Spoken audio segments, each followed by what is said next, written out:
Pag-usapan natin ang pag-amin ng Pangulong Marcos Jr. na wala na siyang magagawa sa isang bagay.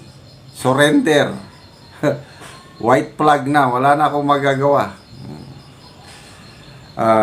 Nag-attend siya ngayong araw ng turnover command o change of command ceremony sa Philippine Air Force. Then, after that, in-interview siya ng media tungkol sa budget for next year. Ito ang kanyang paliwanag na wala na daw siyang magagawa kasi yung BICAM, hindi niya na pwedeng baguhin yung inaprobahan ng BICAM. Ibig sabihin, yung kanyang request kasi may National Expenditure Program. Ang daming binago ng mga mambabatas. Ibig sabihin, hindi siya sinusunod.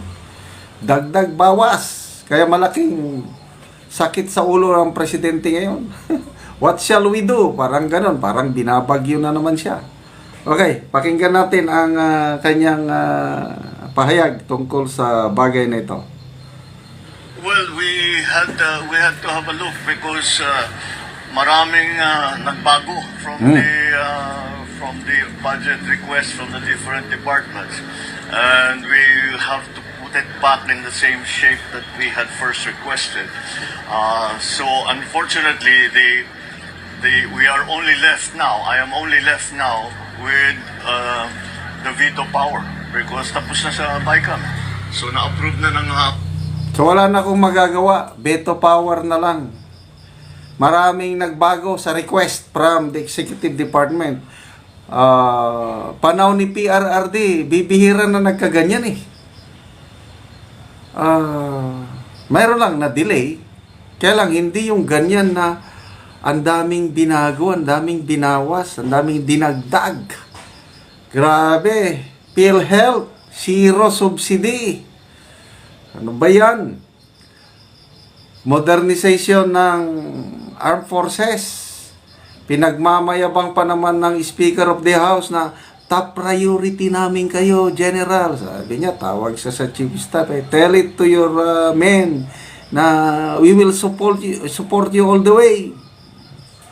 Tapos, December 13, Christmas party sa kampo.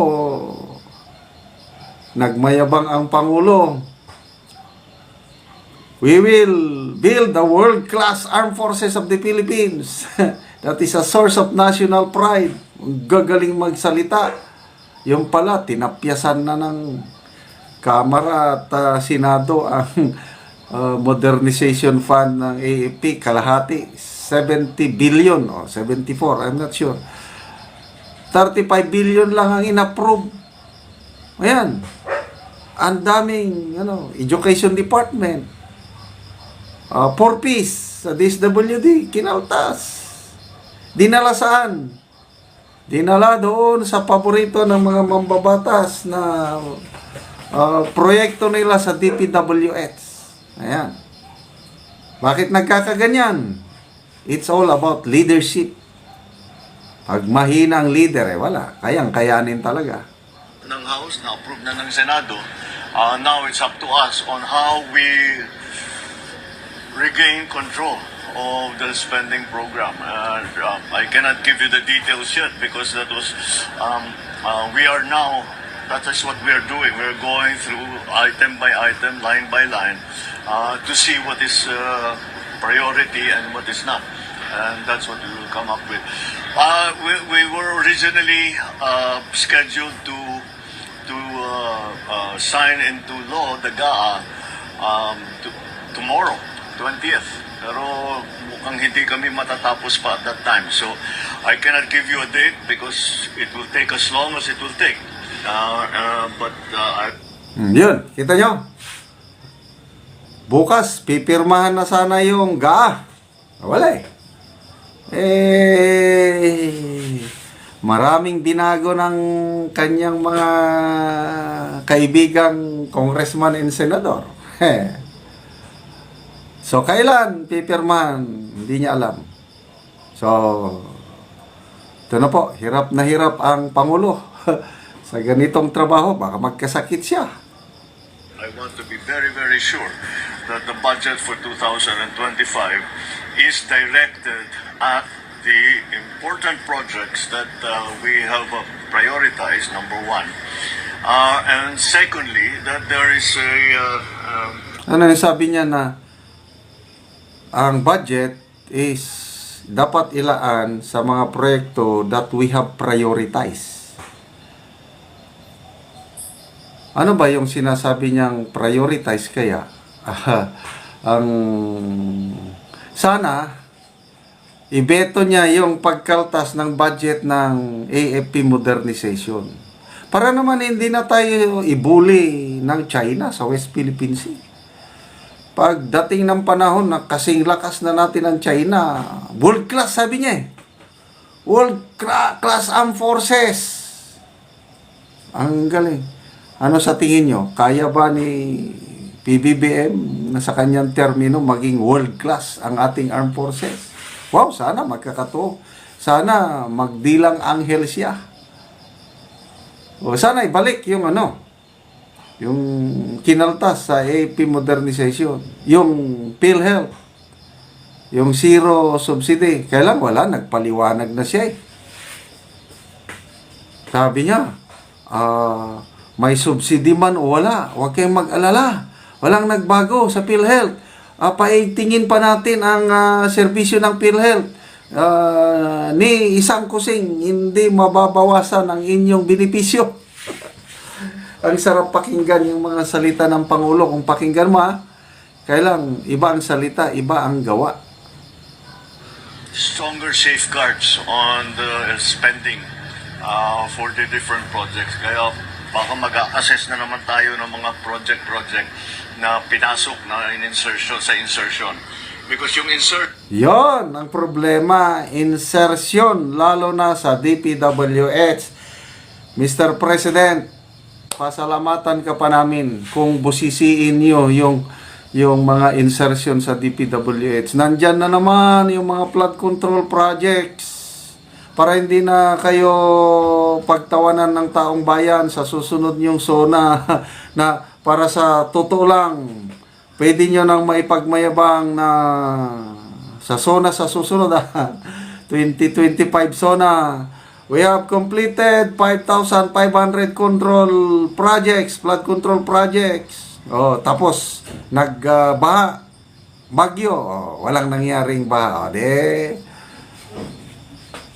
Ano kayo sa taong bayan, approve kayo sa taong bayan, basta busisihin nyo ang mga hindi yung hocus-pocus na naman.